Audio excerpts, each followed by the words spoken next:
in association with Sri Cement Limited. Before proceeding further, allow me to say a few lines about Prabha Foundation. Prabha Foundation is a Kolkata-based non-profit trust founded by an eminent Indian literature, entrepreneur, philanthropist, social activist and feminist, late Dr. Prabha Khaitan back in 1980s. The organization takes the best steps to promote the finest literary and cultural experiences on the global map. The foundation dedicatedly works towards encouraging social welfare. The essence of the foundation is the soulful amalgamation of the multicultural diversities of India. The philosophy of unity in diversity has been inspiring Prabha Foundation to create boutique initiatives and activities that showcase the priceless literary and cultural assets of India for the last 4 decades. The foundation dedicatedly works towards widening the reach and leadership of English literature, Hindi literature, regional literature and Urdu under the auspices of the multifaceted initiatives like Kitab and Authors Afternoon, the Right Circle, Akhar, Kalam and Loves. To widen the cultural spectrum, Prabha Foundation leaves no stone unturned to exchange cross-city mementos, treat cheap guests and audience to a taste of authentic local cuisine, and appreciate the handloom and sculptor work of local artisans when it's time to show appreciation to the esteemed personalities. Today, I am delighted to welcome Ms. Barkha and the conversationalist Dr. Seema Sharma to the first Right Circle session in Meerut. Ms. Barkha is one of the brightest minds of India. She is well-acclaimed broadcast journalist of India, famous for frontline news reportings from the toughest zones in the world, including war-ravaged places and insurgencies. She has become a household name with her daredevil media coverage of Kargil War from the war grounds. Her vast expanse of work from inclement areas is proof of her daredevilry. She is a person whose passion has always won over fears, be it Kargil War, ocean tsunami, or 26/11 terrorist attack. She has done a stellar job in fearless news reporting. Barkha is a featured opinion columnist with Washington Post and Hindustan Times. She has received numerous national and international awards, including the Padma Shri. She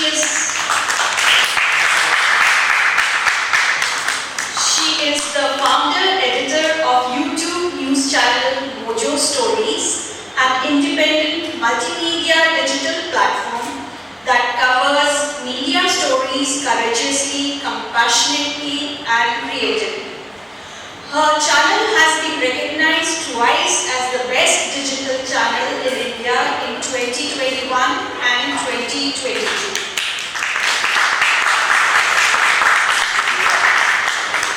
Most recently, she spent 2 years traveling through India, reporting on the pandemic, covering 30,000 kilometers by road.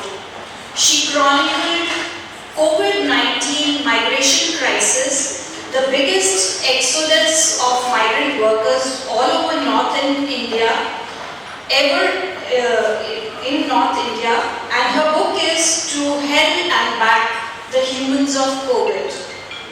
Her vivid recording of the human story of the pandemic spans the 2 dreaded waves of COVID and its latest avatar, Omicron. Conversationalist Dr. Seema Sharma is an alumnus of NIMHANS and a clinical psychologist with 32 years of practicing career, has published articles in leading dailies and has research work in neuropsychology. So I invite you both. Let's sit back and enjoy the session. There's a slight change. We'll have the tea after the session. And before starting the conversation, I request you all to please either switch off your mobiles or put them on silent.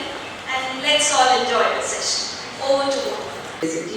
And I am very happy that we are starting the series with Barkha.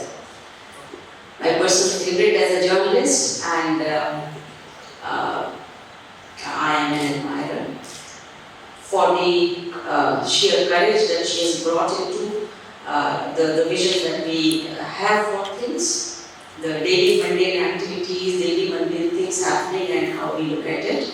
So, कुछ कहो, कुछ तो कहो। अगर मैं बोलूँगा तो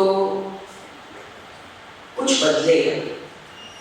सत्ता का तिरस बदले न बदले, मेरे भीतर का काया तो टूटेगा। Raghuveer Sahai, a Hindi stalwart, and in this context, the satta was COVID, and the kaya within all of us was breaking, and she showed the path how it can be broken from many different ways. So the profession that I come from, we also have dealt with these situations, and trust me, a lot many times the coward within us, we had to fight with it and break it. So it was Bolna. COVID kind of made us lose our speech in all its definitions.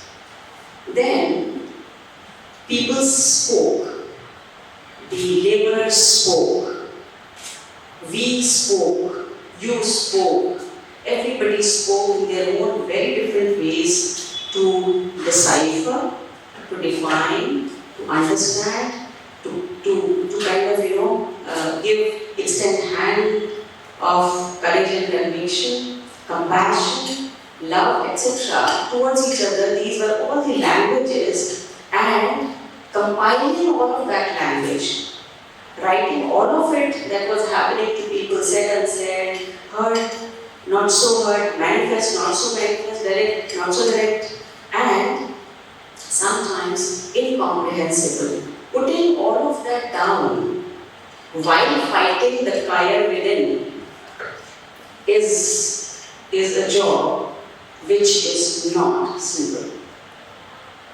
very difficult. But the compilation that has come to us in this form, this is a compilation which is historic by all its accounts and by all its measures. It is a difficult, daunting task for the chief being able to do it, and this will be a compendium which will be referred to for years to come, covering pandemics is not an easy task, and this probably, if I'm not mistaken, somebody can correct me, I may have my data wrong, but this is first compilation of the pandemic times. The last one we saw 100 years back, and pandemics are not happy situations. They are the worst of the things, worst of the times, worst of the experiences, and undergoing all of those experiences and bringing out something, distilling something worth reading is, I have no words, no adjective to say what it is, but it is a daunting task. And congratulations for that you could do it. So, bringing from there, what I understand is that we, all of us, see Exodus in films, maybe read in books, etc. Watching an Exodus happening, and at the very same time being a part of the covering person of that Exodus, I'm talking about migrant laborers, how awe-striking was that, and how turbulent was that within you as a person to cover it? Thank you, firstly, for the lovely introduction. Thank you all of you for coming. आपने एक बहुत ज़रूरी बात रखी सबके सामने about the tire within, the coward within. मेरे बारे में बहुत से लोग कहते हैं कि ये तो बिल्कुल fearless है, I'm often called fearless. I want to tell you, no one is fearless. Not the soldier at the war front, not the journalist at the front line. Nobody is fearless. But your courage is defined by आप वो fear को manage कैसे करते हैं, आप अंदर की काया को कितना सुनते हैं और कितना मैनेज करते हैं और कितना चुप कर सकते हैं। और मुझसे अक्सर पूछा जाता है कि भाई आप कैसे करते हैं? And I always say कि मेरी अब ट्रेनिंग हो गई, अब तो 20-25 साल हो गए ये करते हुए। I always say that what happens is that you become part of something that you feel is larger than yourself. आपको लगता है कि जो हो रहा है, मुझे याद है 1999 में मुझे कारगिल के बारे में ऐसा ही लगा जो मुझे 20 साल बाद कोविड के बारे में लगा। You basically feel that you are a very small speck of sand. आप तो एक छोटी सी irrelevant चीज है जिस external environment में हम आप हैं, that is so much larger than you. And once you think of everything around you as a life-changing movement, your perspective changes. दूसरी बात है कि लोग ये समझते नहीं कि sometimes just the process of survival. You know, when you're in a war zone or when you're in a pandemic and you're out there, so your priorities become very different. You have to first survive, you have to first live.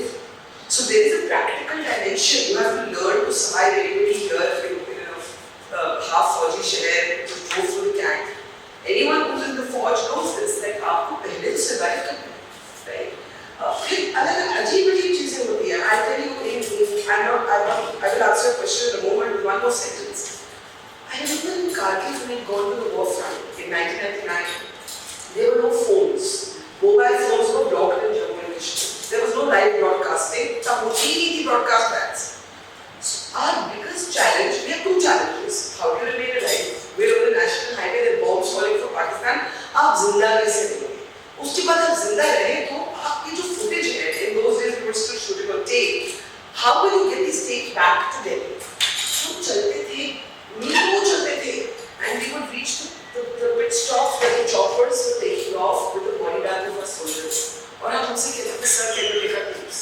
Now, why am I telling you this story? I'm telling you this story because to say, I have often been overwhelmed. आपने कहा कि आप कितनी overwhelmed थी जब आपने वो exodus देखा, और मैं ये बोल रही हूँ कि I have often been in larger than life situations where I am overwhelmed. And there are doctors in this audience. There is something about you, a surgical functionality that has to take over. आपकी emotion बाद में आएगी. आपको उस समय survive, report, be cogent, and how to get all of it into one narrative that you can transmit back. अब मैं आपको बताती हूँ कि जब लॉकडाउन डिक्लेयर हुआ, I live in Delhi, किसी को नहीं पता था क्या होने वाला है, and I just said, I'm a journalist, so I was considered an essential service. तो मेरे पर वो कर्फ्यू लागू नहीं थी. The sad truth is कि बहुत कम journalists उस समय लेके गए, बहुत कम. I was shocked. It was one की बड़ी organizations. You know, I left to start my own company. I was a small company. I just started a few months before the pandemic.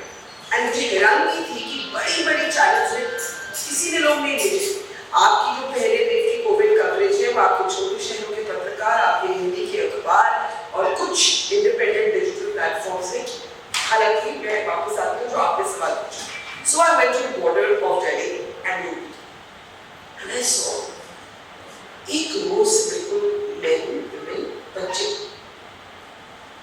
हाथ में एक छोटी सी पानी की बोतल कई होंगे हाथ में, किसी के हाथ में एक छोटे से पार्ले जी बिस्किट, बच्चों के पैर में जूते हुए, और मैंने उनके साथ चलना शुरू किया. मुझे उस समय नहीं एहसास था कि क्या हो रहा है.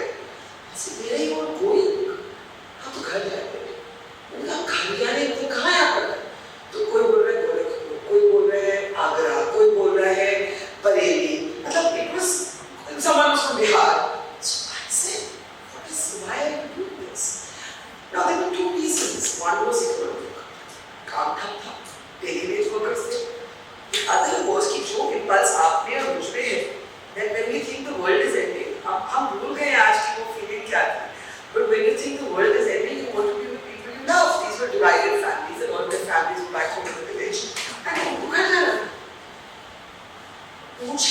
समझ आई, मुझे इंस्टिंक्टिवली समझ आ गई कि देयर इज यहाँ पे जो ह्यूमैनिटेरियन क्राइसिस है, this is going to be as big as the medical crisis.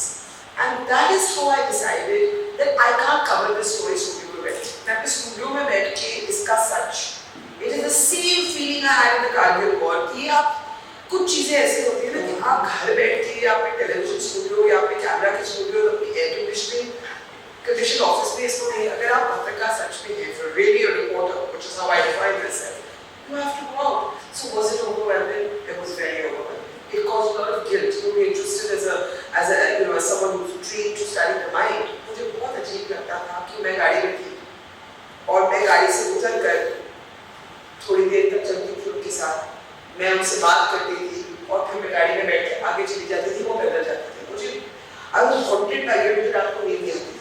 And somebody asked me on Twitter पे वो कुछ ट्रोल्स की बात हुई, मैं ट्रोल करती हूँ आपको अपनी गाड़ी में क्यों नहीं? Now actually this is a very, even though I felt guilty, it's a very silly question because there were 4 people in my Maruti Ertiga, the same one I've driven here. मैं एक जने दो जने को बिठा भी लूँ, तो you are talking about millions of workers, millions. And my job as a journalist is कि मैं इतना sustained coverage दूँ कि अपने आप पॉलिसी बदले, उनको राहत मिले, उनके लिए ट्रेन्स चले, उनके लिए बसेस चले, उनको खाना मिले. तो वो एक तरह से ना वो ओवरवेल्म फीलिंग कभी जाती है, लेकिन उस ओवरवेल्म फीलिंग के बीच में आप क्या कर सकते हैं? Can you convert the sense of being overwhelmed into a powerful story? I feel that being overwhelmed is a good thing.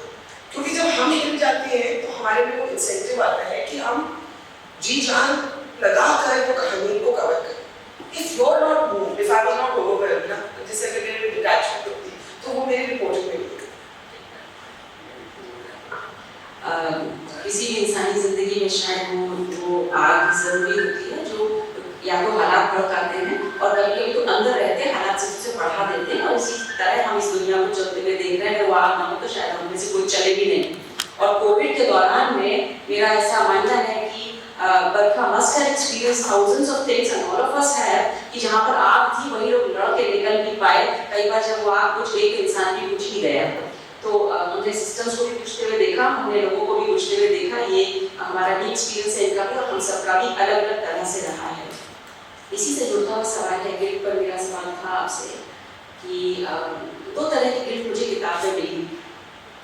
एक वो मिली जिसका जिक्र आपने भी किया और ये शायद हम सबको होगी जब हम इससे तीसरा सवाल भी जुड़ी गया बल्कि कि there was a debate that COVID has been an equalizer and Barkha has with data in fact has refuted it that it's not been an equalizer. It has treated different people differently not because of the pattern of or the definition of illness per se, but because of other factors illness has interacted with people. So rich versus poor, gender, etc. In that line, there's a line that in the trenches of the gender divide, men have fared better than women. So I want to express a little on this. Rest it was understandable, Dalits and Yes. मैं अगर यहाँ ये जो audio मौजूद है उनसे पूछूं कि उनके लिए पिछले 2 साल कैसे गुजरे तो आपको मुझसे पूछने की जरूरत नहीं होगी, वो आपको खुद ही बता देंगे. And I'll tell you what happened. I don't know how many of you know, but actually we had a very, very high number of Indian women leaving the workforce in the last 2 years. Work from home था, लेकिन उन्होंने काम करना बंद कर दिया. क्यों? Because the pressure of having everything at home, आपके बच्चे भी, आपका हस्बैंड भी, आपको काम भी करना है, आपको घर भी मैनेज करना है, आपको बच्चे भी देखने हैं, it is too much. क्योंकि सच तो ये है कि हम इक्वालिटी ऑफ वर्क की बात करते हैं, हम कभी with the apologies to the men here, equality at home की बात तो करते हैं. तो जब तक हमारे घरों में वो बिल्कुल इक्वालिटी नहीं आएगी, women will have to carry the extra pressure as they so many of them do of what's happening at home. So data tells you, data shows, though the pandemic paid out for women and girls, इसमें लड़कियों को भी जोड़ूंगी, in 3 ways that it did not for men. एक तो हम बात करते हैं child marriages. मैं राजस्थान के छोटे से गांव में गई और काफी सक्सेसफुल रही है इंडिया की fight against child marriage. Our numbers have reduced, people are more aware, parents in the smallest village now want to educate their girls. So ये सब improvements हैं. लेकिन because the pandemic created this kind of economic crisis, and families suddenly found कि ये पैसा नहीं है. They started worrying कि कभी शादी करवानी हो, शादी करनी हो घर में तो पैसा कहाँ से आएगा?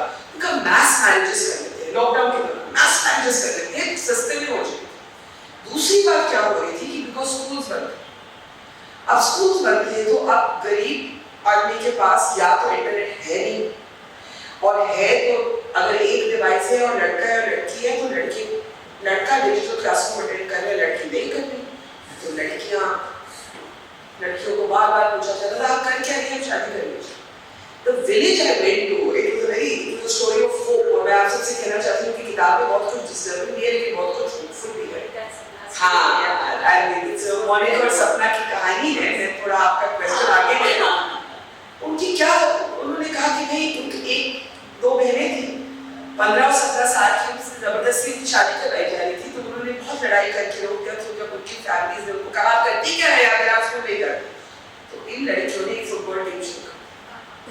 They started professionally training to play football, and it was such an overwhelming story for me because इतना desire था in these young girls to do something with their lives. और किस तरह की battle, मतलब आप तो take for granted करें. आप सोचिए लड़कियों को क्या लड़ाई लड़नी थी. So girls were under pressure, young girls, school access था, शादी का pressure. आपका National Commission for Women Data आपको बताता है कि domestic violence, child sexual abuse significantly increased during the pandemic. Children's helpline जो सरकार की अपनी है, उसमें significant increase था. बच्चियाँ फोन करके कह रही थी we are not safe. Third was the pressure on middle class professional working women because they were not able to tackle or juggle the multiple things that they were being asked to juggle. So my argument is कि हम सब ये ऐसा इसको कहते हैं black swan moment. It's a sort of one in a million sort of cataclysmic moment that changes all your assumptions of life. COVID was that. None of us are untouched. आप ये किताब पढ़ेंगे तो आप सबको अपनी जिंदगी की एक झलक नजर आएगी इसकी. लेकिन जो गरीब है उसके लिए पैंडेमिक अलग गुजरा, औरतों के लिए अलग गुजरा, बच्चों के लिए. I am telling you, children, school-going children are going to be, and I say going to be because it's not ended, are the worst hit by the physical closure of schools for 2 years. Scientific research now shows you कि जो online classes में cognitive skills, social skills, all on the decline. So the point that I'm trying to make is, जहाँ भी society में already एक inequality है, men, women, rural, urban, poor, rich, दलित, cast, जहाँ पे ऑलरेडी वो एक इनइक्वालिटी है, वो इनइक्वालिटी और बढ़ रही during the pandemic. And also, I want to quickly talk about Ashwin. बहुत sad story है वो, लेकिन हाँ, there's a story of Aishwarya. Now, when we talk about Sapna and Monica, we also have a story about Aishwarya, which actually explains the point better. How girls have suffered in which different ways. So Aishwarya was from Hyderabad, or actually a small neighborhood on the outskirts of Hyderabad, from a very poor family. And the father used to drive an auto rickshaw, and mother थोड़ी सिलाई का काम करती. और इनका एक ही सपना था कि हम अपनी बेटी को पढ़ाएं. उसकी स्कॉलरशिप, उसने सब कुछ, उनके पास सब कुछ था, छोटा सा जमीन था वो बेच दिया. Everything to the extent that his younger daughter, he took the call that the elder daughter is smarter, has more potential, so I won't educate. He couldn't educate properly his younger daughter. They decided to put all of their resources in the education of their older child. And she went to Meerut College on a scholarship in Delhi. An LSR student, Maths. amazing. No, but the story won't clap because the story is very tragedy. When classes went online, she did not have a laptop. She did not have a laptop. She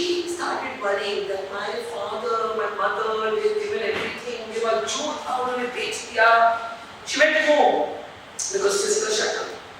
She took her own life. And she took her own life because she was so traumatized कि मेरा एक सपना था to be educated. And she wanted to work, to repay the loans that her family had to take. She had guilt about how much her parents had to give out. And she took her own life. It is the saddest, among the saddest stories I have reported. And later I got the Chief Minister of Telangana to help the family and all that through. It was too late. No monetary compensation is not going to bring this young woman back. So आप ये सोचिए for a moment the kind of dreams young girls have today across the country. Their families have changed. People are encouraging girls, but अपन बहुत unequal society. It's a very, very pressure on young women and adult women. It's not the same. I mean, आप लोगों पे भी pressure है, अलग किस्म का pressure है. लेकिन एक औरत पे जो pressure है, वो बहुत अलग किस्म का है. वो half the time वो society को battle कर रहे हैं.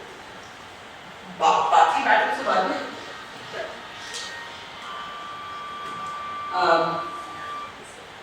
All of us waged war against COVID in our own ways.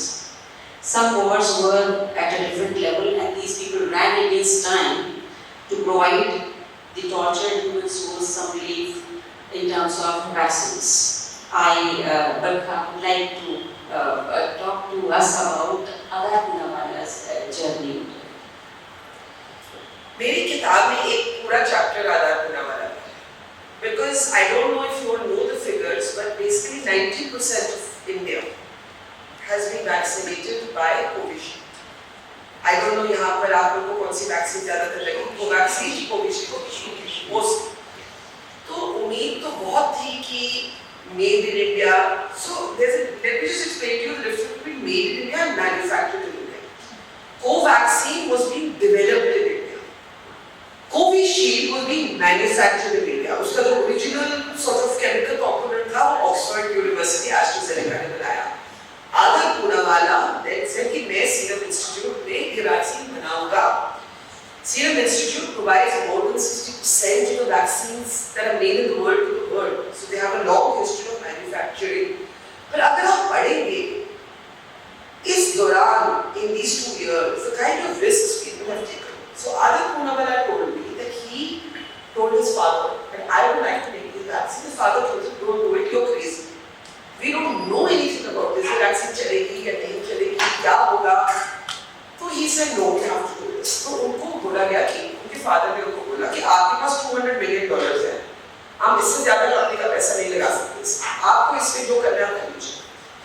Along the way, Adar Poonawala discovered कि ये तो बिल्कुल it's not enough. What am I going to do? So then he called. पहले तो उन्होंने एक story है कि Prince Charles को phone किया because he needed a tie-up with Oxford AstraZeneca. अगर वो normal base पे करते तो वो एक साल लगता था. So Prince Charles actually intervened to get this agreement going.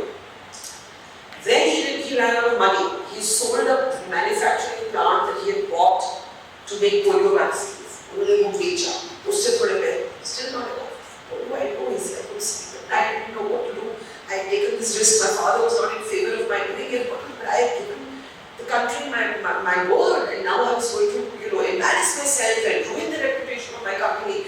फिर इन्होंने Bill Gates को phone किया, और on a Zoom call, Bill Gates and Adar Poonawala had made a partnership, and that is how India got Covishield. अब हमारी जो vaccine इस पे मेरे दो व्यूज हैं. जब ये वैक्सीन प्रोग्राम फाइनली स्टेबलाइज हुआ तो हमारा इतना एक्सपीरियंस है with mass immunisation that we were very very good compared to the world. पर हमने बहुत देर कर दी ये वैक्सीन ऑर्डर करने. वी मिसकैलकुलेटेड फर्स्ट वेव और सेकंड वेव के बीच में वो जो टाइम था when Adar Poonawala was ready, लेकिन उनसे कोई वैक्सीन ऑर्डर नहीं कर. तो उस समय देयर वाज दिस बिलीफ कि हमने फर्स्ट वेव किसी तरह से इस तरह डील किया था कि सेकंड वेव हमें उस तरह से ही नहीं करेगा. And that miscalculation was the cost. It was the reason that the second wave hit us. And you see, you can't, as any doctor here will tell you can't vaccinate your way out of a surge. जब वो surge हो रहा है, तब it's already too late. आपकी vaccine तो आपको 2 महीने पहले 2 shots कम से कम चाहिए. So we were late. And Adar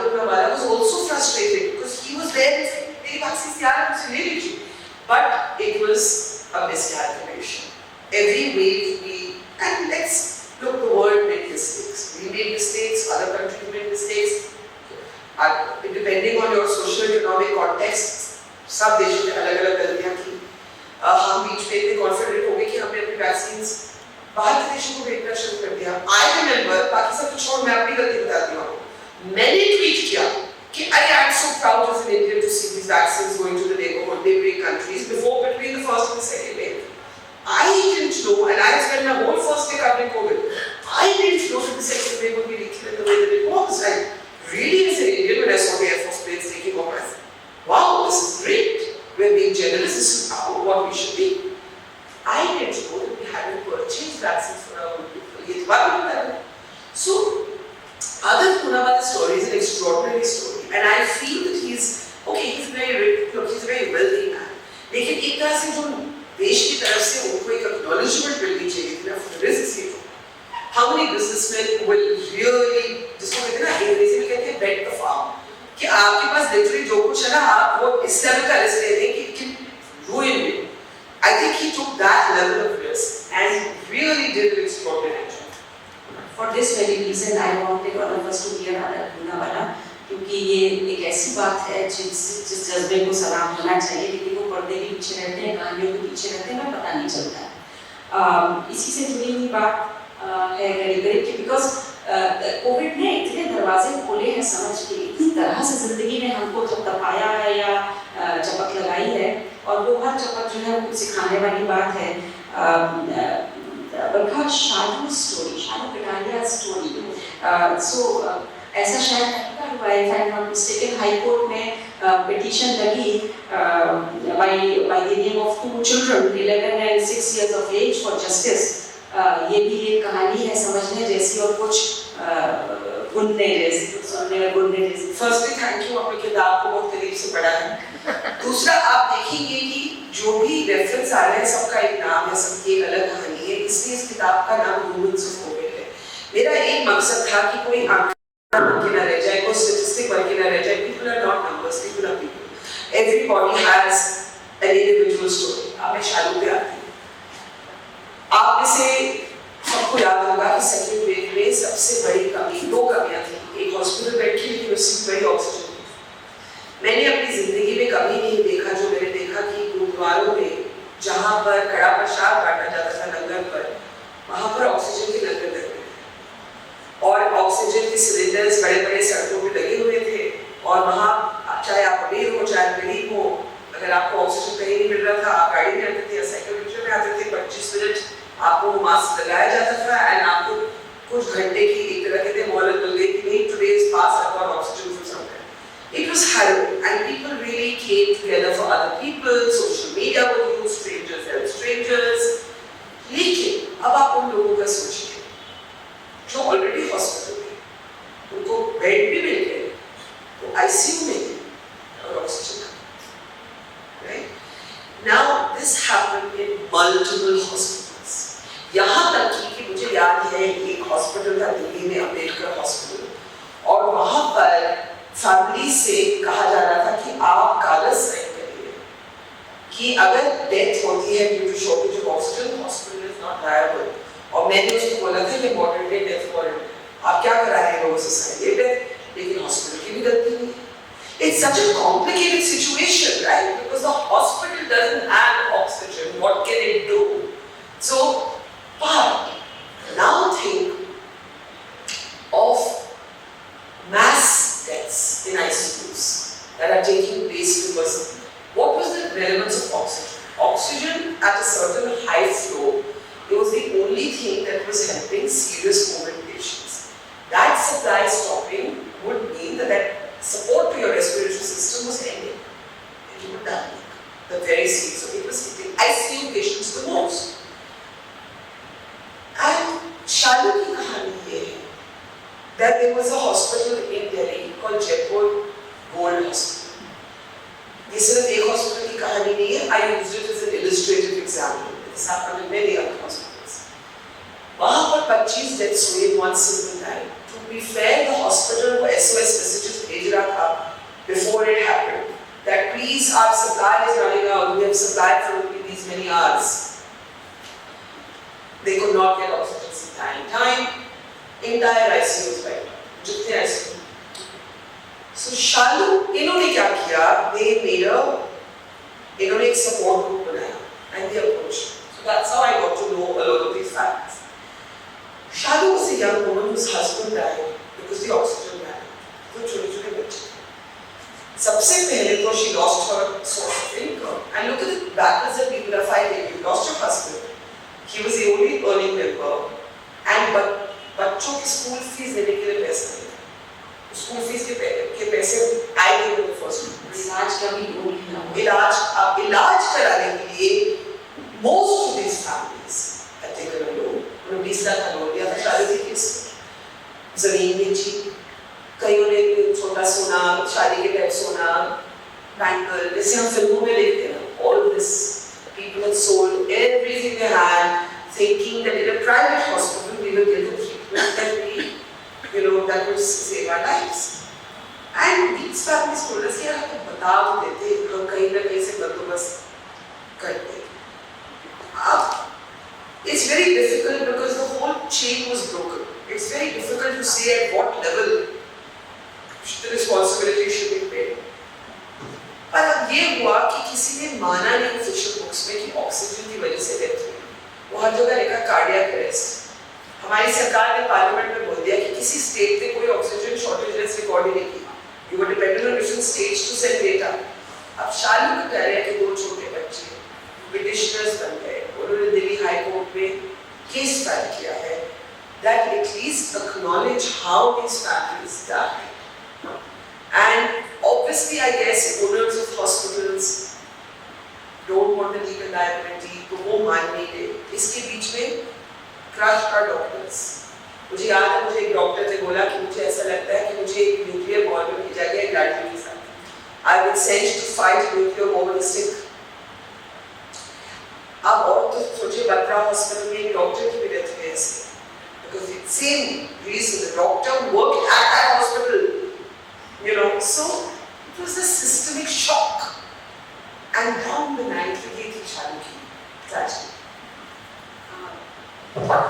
match की शुरुआत में बरखा ने मेरे बहुत सारे सवाल जो है पहले से ही छीन लिए मुझसे. तो गिफ्ट की बात हम करते हैं. हमको किताब में 2 तरह की मिली बरखा. पहली तो वो भी जिसका जिक्र आपने कर दिया, माइग्रेंट वर्कर्स के साथ चलते हैं अपने बैठने में दौरान में. दूसरी गिफ्ट का जिक्र आपने किया है स्पीडी. मुझे ये नाम बहुत पसंद है और हम उनको बहुत उम्र बड़े होने के बावजूद भी हम उनको स्पीडी कहना चाहेंगे. अगर आप इसको तो हम स्पीडी की बात जब करेंगे तो उस सिलसिले में भी आपने जो किसी को भी महसूस होगा जिन हालातों का जिक्र आपने किया है वो बहुत ही they are very normal emotions experienced by anybody journey through that time. जो कोविड की वजह से थोड़ा स्पेशल ज़्यादा हो गया, थोड़ा नेगेटिवली स्पेशल, लेकिन ये होता है, ये रहता है. उसके का जिक्र आपने किया है और वक्त के साथ बहुत सी चीज़ें रियलाइन होती हैं, इमोशंस भी रियलाइन होते हैं, रिलेट होते हैं, डिस्टिल होते हैं. क्या आज हम जब बात करें तो क्या उसमें कैसा रेजोल्यूशन आप आते हो? कठिन है लेकिन बहुत कठिन है और उसका रेजोल्यूशन मैं अभी कर नहीं पाई. तो मैं अपने फादर के साथ 40 years to the age of 40 he and I used to live together. हमारा कमरा एक बीच में कॉमन बाथरूम था. my sister got married and left the house, so my mother died when I was 13. So only my father and I used to live in the house. And फिर I moved into a house of my own. लेकिन उनको एक तरह से ना आदत सी पड़ गई थी कि ये मेरी जो बेटी है ये ज़्यादातर बाहर ही रहती है. So that was always out traveling. So it was difficult for him at the beginning, but he got used to it. So मेरे लिए सबसे अजीब जो इस circumstance में बात थी कि I was reporting the news and then I became the news. I was reporting the story and then I became the very story I had been reporting. So I had been reporting कि कैसे लोग अस्पतालों के बाहर people are dying on the streets, कैसे लोगों को बिस्तर नहीं मिल रहा, ऑक्सीजन नहीं मिल रहा. And then हालांकि मेरे साथ exactly same नहीं हुआ because again मैं मेरी अपनी एक class privilege थी. मेरा एक access था to a network of doctors. When my father got COVID में महाराष्ट्र और गुजरात के बीच में and I was at a cremation और मेरी बहन ने मुझे फोन किया कि स्पीड फॉर और हमने शुरू में सोचा कि हॉस्पिटल नहीं जाएंगे, we monitor it remotely. उन दिनों में RT-PCR के रिजल्ट्स में 3 दिन लगते थे, so it was only 3 days before I could come back home. I came back. I'm बिल्कुल ठीक हूँ, फर्स्ट 7 days में ओके। हमने कहा चलो ठीक है, everything will be okay. And suddenly his fever spiked और डॉक्टर ने कहा कि आपको बोला है, आप इसका तो खाएं। अब हाइट ऑफ सेकंड में को एक वैक्सीन शॉट लगा था, दूसरा लगा नहीं। तो दैट आल्सो हॉट्स मी, क्या पता कि दूसरा लग जाता, टाइम में लग जाता, मे बी एनीवे। अब मैंने बड़ी मुश्किल से हॉस्पिटल में बना रही, मैंने बड़ी मुश्किल से एक रूम, उन्होंने तब कहा चलो इतना सीरियसली को जनरल रूम में डालते कि ये even bring in a tent. Ambulance अभी हमारे पास नहीं है कि आप शाम तक वेट करिए या आप देख लीजिए। So my cousin told me एक कोई प्राइवेट एम्बुलेंस एजेंसी आप उनको फोन कर दीजिए। मैंने कर दिया, आ गया। जब वो आया तो वो एम्बुलेंस नहीं थी, वो एक मारुति गाड़ी टूटी हुई, उसके पीछे एक जैसे वो बोलते हैं ना बेंच, हार्ड बेंच, और एक सिलेंडर जमीन पे, मिट्टी मिट्टी, कोई पैरामेडिक नहीं। Now I have to make a very split-second decision. Do I take my father to this or not? I panicked. I said इसमें चलते हैं। मैं उससे ड्राइवर से पूछा आपका सिलेंडर चल रहा है? हाँ चल रहा है। मास्क नहीं है? मैंने कहा मास्क नहीं है। हमने उसको लगाया। It seemed to be working. I sat in the front. My father we lying on the back. उनका नर्स, मैं, my father was driving. रास्ते में मीलों दूर तक ambulance, people are all going here there to the hospital और police के checkpost. और मैं वहाँ से आने के लिए को ट्वीट कर रही हूँ कि सर जी ये क्या आपने क्या ये चेकपोस्ट हटाइए। नहीं, हम पहुँचे किसी तरह, और जब हम वहाँ पहुँचे तो हमने पाया कि वो सिलेंडर नहीं चलता and his oxygen levels are plummeted. और जहाँ उनको जनरल रूम में जाना था, इमरजेंसी डॉक्टर सर ने टेस्ट किया, मैंने कहा ये बोलो आईसीयू, नो मेडिसिन। अब मैंने मिलते मालूम शुरू की, please the same story that I had done with other people. I had become a character in my own movie. मतलब मुझे वो ऐसा फीलिंग था कि मैं एक कैरेक्टर बन गई हूँ, अपनी जिंदगी की एक पिक्चर कोई और बना रहा है। So I am crying and calling, please किसी तरह, and then I'm sitting there. I have my father 1 घंटे बाद या 40 मिनट बाद उनको एक ICU बेड मिला, and that was the last time I saw him. 5 days later he died, and this was technically Haryana, the hospital. And so we couldn't bring his body back home because police permission चाहिए थी, because we were crossing borders. मैंने कहा कि जो hospital के पास cremation ground है, वहाँ आप उनको ले जाइए। वो ambulance bus, वो इतनी state of the art थी, मुझे इतना ironic लगा, उसमें leather seats, वो ऊपर hydraulic movement, और I'm thinking कि जब ज़रूरत थी तब मिला नहीं, और अब cremation ground पे बढ़िया ambulance, cremation ground पे जगह नहीं। ये story मैंने बहुत दिखाई, जगह नहीं, वो मेरे साथ। पुलिस को फोन करना पड़ा, मदद मांगी, cremated my father, came home, got COVID that day. The day I cremated him, I tested positive for COVID. अब मेरे से, अब मैं आपकी psychological question पे आती हूँ, I could not cope with what had happened. और मेरे दिमाग में तरह-तरह की guilt, एम्बुलेंस में मैं क्यों लेके गई? अच्छा मैंने उस फलाने दिन में father ने called me, मैंने उनको वापस नहीं फोन किया। अरे मैं उस समय इस बात पे मैंने उनसे आर्गुमेंट कर दी। All kinds of strange, and I didn't know what to do. And I was in, so I kept working. I said, if I pause, I will have a break. So I kept working, even through COVID. In my basement, I had a studio. I kept working. जब मैं negative test हुई, I went to our family home in Jaipur, where I used to live with them. उनकी ashes थी, मैं उनको अपने घर लाई।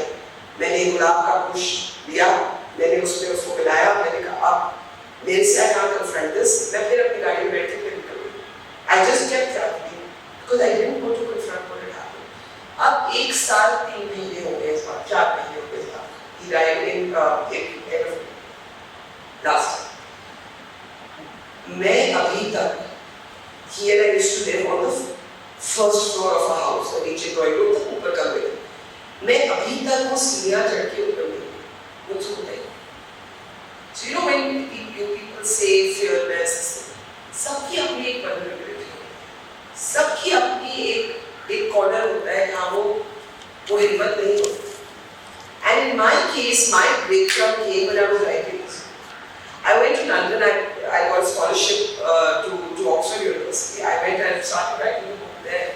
I rose every day. That is, I think, when I first started to be a believer. But if you say how I dealt with it, I know it's like climb those steps and go to his room. और मुझे इतना डर लगता है how sad I feel that I'm avoiding. So that is the honest answer. That really इसका resolution अभी हुआ नहीं. A lifelong process भी हो सकता है. वो जीवन भर रहेगा शायद, बस उसकी जगह बन जाती है. Grief makes its own strides in our psychiatry, but it remains in humans forever. बरखा, एक छोटा सा सवाल और, ये स्पीडी नाम मुझे बहुत ही पसंद है. ये बता दीजिए कि कोई खास वजह है स्पीडी के होने का नाम? उसकी वजह ये है कि आप जब अपनी मॉम के बारे में बात करती हैं तो मैं समझती हूँ कि स्पीडी उनके लिए शायद सही शब्द होता. आप में से पता नहीं कितने लोग जानते हैं, जैसे ये कारगिल गई और हम सब लोग के खुशी का वो रहा, इनके करेज की हमने शाबाशी मांगी, ऐसे ही इनकी मॉम थी. थोड़ा सा बता दीजिए और स्पीडी के बारे में बता दीजिए, नाम के बारे में. मेरी मॉम का नाम था प्रभा दत्त और वो पंजाब यूनिवर्सिटी से जर्नलिज्म करके हिंदुस्तान टाइम्स गई. अपना टीवी था, नेगेटिव था, तो जब वो नौकरी के लिए गई तो उनको बोला गया कि वुमेन के लिए कोई रोल्स नहीं है हमारे पास. उन्होंने कहा क्या बात है, उन्होंने कहा नहीं, अगर आप फ्लावर शो कवर करना चाहते हो ले लीजिए, ले ली.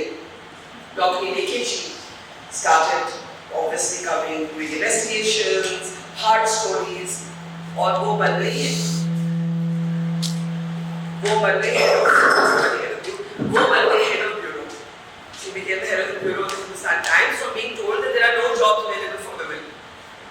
65 में इंडिया पाकिस्तान की वॉर हुई, तो मेरे जैसे ही लेकिन 30 साल पहले उन्होंने जाके अपने बॉसेस को कहा कि I want to go to the war front. उन्होंने कहा आप पागल हैं, औरत को हम वॉर फ्रंट भेजेंगे, आप नहीं भेजेंगे.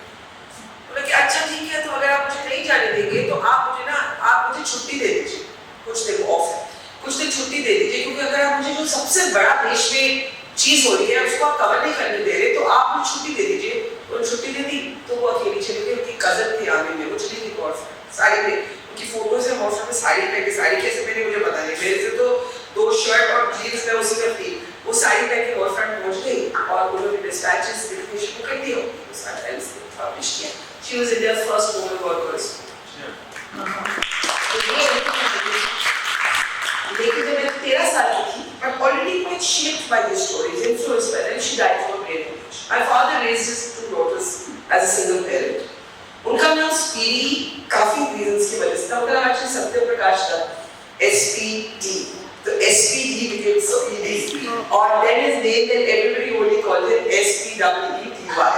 The book is dedicated to him, so that is the story of Speedy. And nobody, his daughters, his friends, his relatives, everyone only called him Speedy at the end. तो ये बहुत सुंदर बात पर हम लोग कहेंगे और वहीं पर रुकेंगे जहाँ पर हम बरखा जी के एक छोटी सी बात है, ये लास्ट में है और ये मैं पढ़ना चाहती हूँ. ये she has written, as I think of all the things I should have said to my father while he was still alive, I am haunted by the hum of one of my favorite tunes, a song from the Meerut movie, a childhood staple that suddenly seems to have new meaning about hope and optimism in midlife saved by sorrow. It is, why are there so many songs about rainbows? And what's on the other side? Rainbows are visions, but only illusions, and rainbows have nothing to hide. So we have been told, and some choose to believe it, but I know they are wrong. Wait and see. Someday we'll find it. The rainbow connection, the lovers, the dreamers, and me. Who said that every wish would be heard and answered when wished on the morning star? Somebody thought of that and somebody believed it. Look what's done so far, what's so amazing that keeps us stargazing, and what do we think we might see? Someday we'll find it, the rainbow connection, the lovers, the dreamers, and me. All of us under its spell, we know that it's probably magic. Have you been half asleep and have you heard voices? I have heard them calling my name. Is this the sweet sound that calls the young sailors? The voice might be one and the same. I have heard it too many times to ignore it. It's something that I am supposed to be. Someday we'll find it, the rainbow connection, the lovers, the dreamers, and me. With that, we conclude this conversation, but it was so lovely, and this one is for sweet.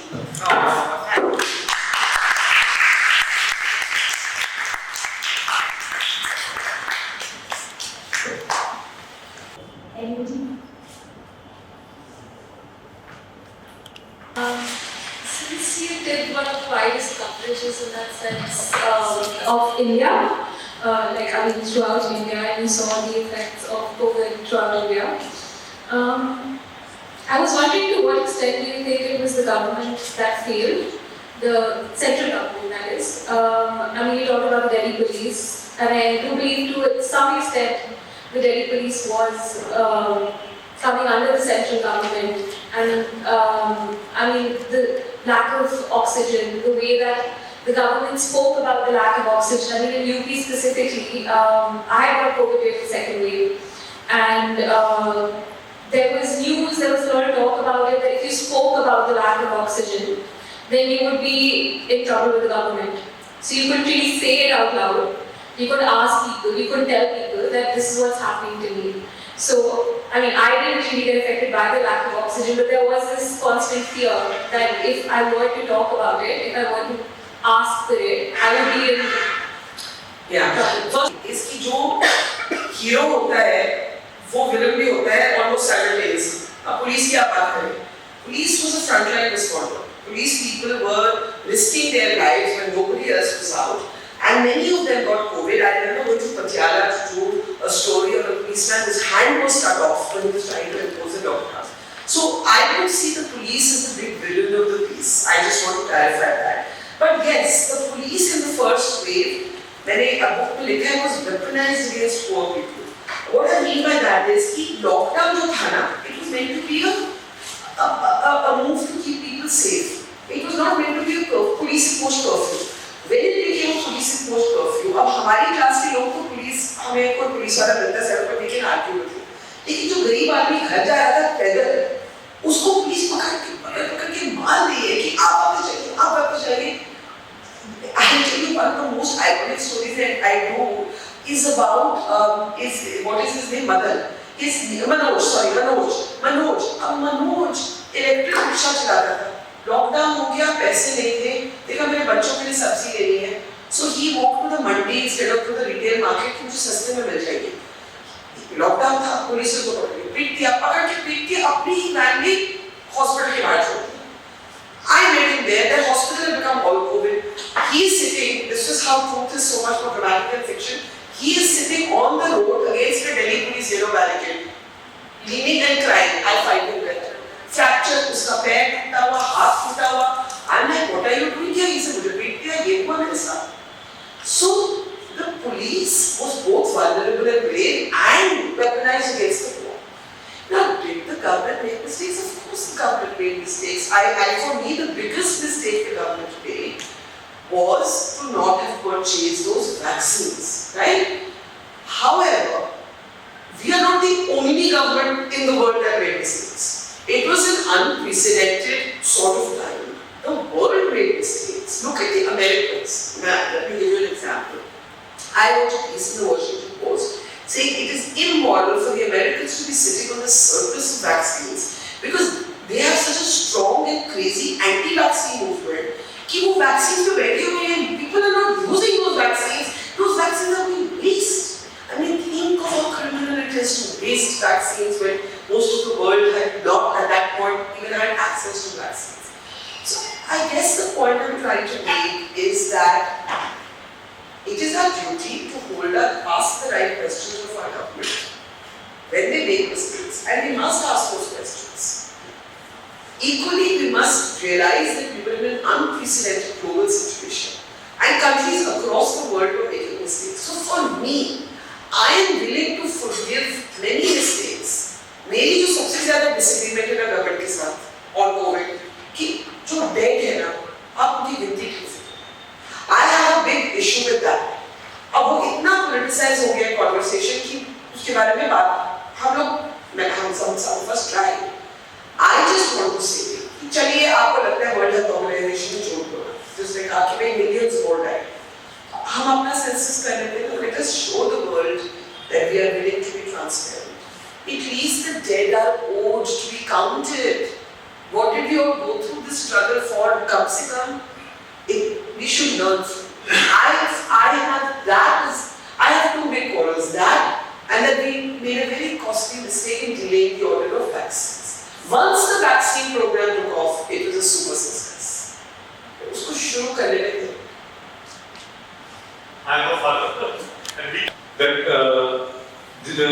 even if the vaccines were made, though I do not agree with that, but what happened when the vaccines were launched? How many people took the vaccine? In the first 3 months, people were not ready to take the vaccine. And in fact, we exported vaccines because they were getting listed in India. And that was the global as well as the need of the hour to do it. Instead of getting listing the vaccine. When it happened, I was among the people who said I'm very proud of my country. Vaccine hesitancy was a very real problem. You couldn't find, मतलब गाँव में आप जाइए, there are still people refusing to get. पर हम अपने देश के बारे में क्या बोलेंगे? The most sort of the biggest economy in the world, the freest country in the world. Look at the anti-vax movement in America. There's so much nonsense that goes, anti-science. So I'm saying, what I would say to you, to the young lady at least, and with respect to you, Dr. Umang, is that हम ये तो नहीं कह सकते कि कोई गलती नहीं, हम ये कह सकते हैं कि पूरी दुनिया में गलतियाँ हुई, यहाँ भी हुई, and कुछ गलतियाँ हुई कुछ भी नहीं know better. अब जैसे शुरू में भी नहीं पूरी दुनिया को नहीं मालूम था कि it's an airborne disease, gloves पहन के लोग जाते थे, वो QR codes, most ridiculous leftover point of COVID, QR codes. अब किसी रेस्टोरेंट में जाए कहेंगे आप स्कैन करके मेन्यू दे दीजिए. बेवकूफ़ी, it has nothing to do with science. We know that COVID doesn't spread through that menu. It's an airborne disease, right? But the reason I mention this is there's a lot we didn't know because there's a lot science we didn't know. Similarly with drugs, it took us to get to Omicron for the ICMR to issue guidelines saying please don't take remdesivir. I have been to a hospital in Ahmedabad where doctors, बाकी सब छोड़िए, doctors, night पे खड़े थे, सुबह से शाम to try and get remdesivir. Nobody knew. So what I'm trying to say is that there was some mistakes happened because we didn't know. When I say we, I mean the scientific community did not know. When I got COVID twice. I had the second time now and first time after my father died. My doctors were so panicked that my father had died that they started giving me 48 minute steroid thing. Those steroids ruined my life. जब तक वो taper out हुए, कि मैं किसी तरह बरखा को hospital गई. So because my father had died, I was a panic keeper out of hospital. Those steroids ruined me. I have had 3 fractures since then. वो fractures ठीक नहीं होते, मेरी immunity का. Why am I telling you this? I'm trying to tell you that now there is a guideline saying please don't take steroids. Don't take steroids unless your oxygen really plummets. But in that panic, there were mistakes made in the drugs that we were administering. Now, who are we going to hold responsible? Doctors also need to know. Doctors are doing the best they can. I don't hold any doctor responsible for what happened.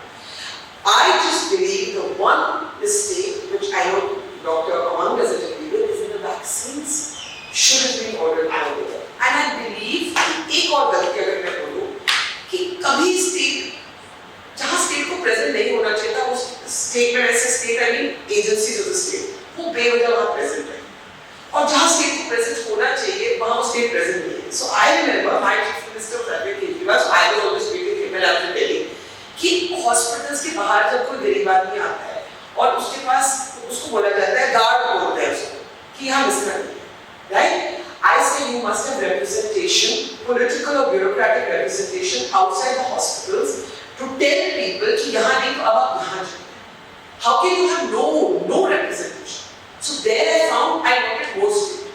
लेकिन जब lockdown में गरीब आदमी 1000 kilometre वापस पैदल चल रहे हैं तो उसके पास आपकी स्टेट की मोटी अगर स्टेट चाहिए तो आप पेट्रोल पंप्स को नाइट शेल्टर्स बनाइए, आप खाना दीजिए, आप उनको पीट के कह रहे हैं वापस जाइए. So that was the other mistake. I think that when we needed more of the state, it was not there. When we needed less of the state, there was too much of it. But this is my personal view. And of course, everyone will have their own experience of this. And yet, we have to realize that the whole world was making mistakes, not just India.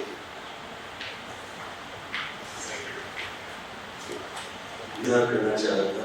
ये इंतहाई जज्बाती मतलब discussion था और मैंने उन तमाम किरदारों को इस हॉल में महसूस किया है जिनका आपने जिक्र किया, चाहे स्पीडी हो, शाहरुख हो, ऐश्वर्या हो या वो फुटबॉल प्लेयर्स जिन्होंने एक टीम बनाई. मैं बहुत ज़्यादा जज्बाती हो गया आपको सुनकर. मुझे रहमान फारिस का शेर याद आ रहा था कि कहानी खत्म हुई और ऐसे खत्म हुई। कहानी खत्म हुई और ऐसे खत्म हुई कि लोग रोने लगे, तालियां बजाते हुए। बहुत शुक्रिया। Thank you. शुक्रिया। So many stories. I'm so glad you asked me that. It's a great question. Everybody's been to hell and back in their own respects, their family, their friends. Every day you open the phone and there used to be rest in peace till the end. One used to be scared looking at the phone. Yeah. So what are the positives that have come out of this entire hell and back journey? This is a great question and I actually think it should be the note of it. सबसे पहले तो I found that people really came to the rescue of other people. Our humanism in this country is very alive. आपको channel देख के नहीं लगता होगा लोग चीखा-चीखी करते हैं, चिल्लाते हैं, हिंदू मुस्लिम करते हैं, ये सब जिंदगी में नहीं होता। मेरा एक्सपीरियंस, my experience was कि मुझे अब्दुल मालवारी की कहानी याद आती है। I'll tell you a story. He runs a small trust called एकता मंच और उनके पास एक एम्बुलेंस है, वो सूरत में रहते हैं। उनके एम्बुलेंस में लिखा हुआ है funerals for lonely humans. What did he do? He जहाँ पे एक बॉडी अबैंडन हो गई, कोई पता नहीं, वो अपने ऑफिस में रखते हैं गंगाजल और रोजरी और नमाज की मैट। उनको अगर धर्म मालूम होता है तो उस धर्म के मुताबिक वो फाइनल राइट्स करते हैं जहाँ जिसका कोई परिवार ना हो। He was doing this for Hindus, Muslims, all religious groups. In Varanasi body washers कहते हैं उनको। आपकी क्रिमेशन से पहले आपकी बॉडी धुलाई जाती है, कोई करने के लिए तैयार नहीं। There were young volunteers doing it, Hindu boys doing it, you know, again risking their lives, people's humanism, oxygen, social media जहाँ इतना वैसे toxicity होती है, वो social media transform होके, who knows someone with an oxygen cylinder, who knows someone with an ICU bed, call this number. मैं अपनी journey की बात करती हूँ। I traveled the first way क्योंकि public transport नहीं था by road. मेरे पास कोई रहने की जगह नहीं थी, कोई खाना खाने के लिए मेरे जूते टूट गए थे। And people just off Twitter would say, आप कौन से शहर में, आप हमारा ये फलाने फ्रेंड का फार्म हाउस है वहाँ चले जाइए। यहाँ पे strangers have sent me food. In Mumbai, one woman wrote to me कि आपके पास कपड़े नहीं होंगे क्योंकि मैं तो 2 शर्ट पैंट कुछ नहीं खोला था। हम लोग वो टाइम बोल गए हाईवेज पे ढाबे नहीं खुले थे। And she said, I do not normally. तो मैं एक गेट पे बैग में उनकी गेट पे अपने बैग छोड़ के जाती थी, she used to wash the machine, leave it there, I used to collect it. So the kindness of human beings, the fact that our community, our society is still interlinked at a basic level of compassion, ये मेरे लिए सबसे बड़ी सिद्धांत। Secondly, the courage of our health workers, of our medical community, आपके ward boys, आपकी nurses, क्या बीती उनपे और उनको फर्स्ट वेव में किस तरह से ट्रीट किया गया। I write about a doctor who couldn't be cremated because उनकी एम्बुलेंस में पथराव हो रहा था, people were so scared, nurses were being evicted from housing society, आपके pilots जो आपके वंदे भारत मिशन करते थे उनको निकाला जा रहा था बिल्डिंग से, but the courage they showed, the compassion they showed, how they risked their own lives, there's so much to admire.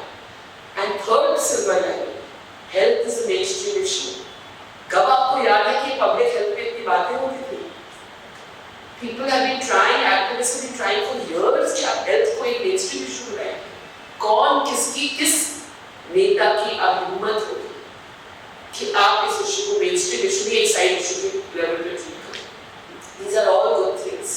So our basic humanity, the heroism that we saw, and the mainstreaming of the issues that should really matter in our politics, I think these are also the lines. I have gone through this personally, and it's a scary thing to say nowadays. But at that time, I went to a guy, it was time for him to take his morning before fasting Sehri, and he left everything else, he filled the cylinder, he didn't ask me if I'm a Hindu, if I'm a Muslim, if I'm Punjabi or what. He just to fill the cylinder, didn't take any money at all. I mean, that's my point. और ये हमारा celebrate it, preserve it and celebrate. We become more grounded. Yes. And which is not silver lining, I think it's caused all of us to re-examine our priorities. I think we all all made some mental calculation कि हमारी जिंदगी में जो extra baggage हमें नहीं चाहिए, जो लोग हमारे करीब है सच में वो हमें चाहिए, जो रिफ्लैक्ट है हमें अपने टाइम नहीं वेस्ट करना. I think it resets something in us. I think that's the silver lining. Enjoy with whatever time. Yes, you seize the moment and live your life fully. That's the silver lining.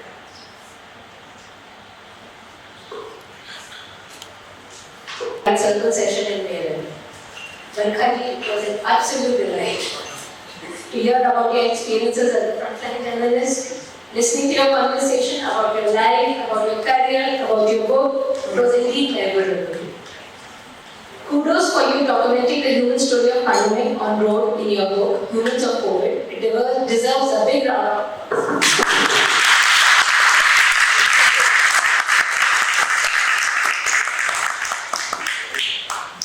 On behalf of Prabhakatan Foundation, I am Garima Mittal, would like to express my sincerest gratitude to Ms. Dutt and Seema Shalaji.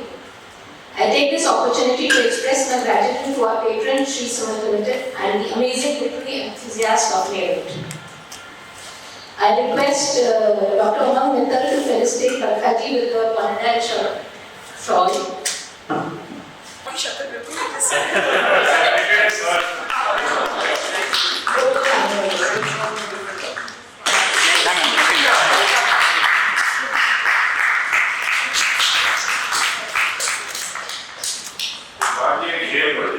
एक बार का एक शेर भी मैं चलिए. घुटन सी होने लगी उसके पास जाते हुए, मैं खुद से रूठ गया हूँ उसे मनाते हुए. ये जख्म जख्म मनाजिर लहू लहू चेहरे, ये जख्म जख्म मनाजिर लहू लहू चेहरे, कहाँ चले गए वो लोग हंसते गाते हुए. Thank you all.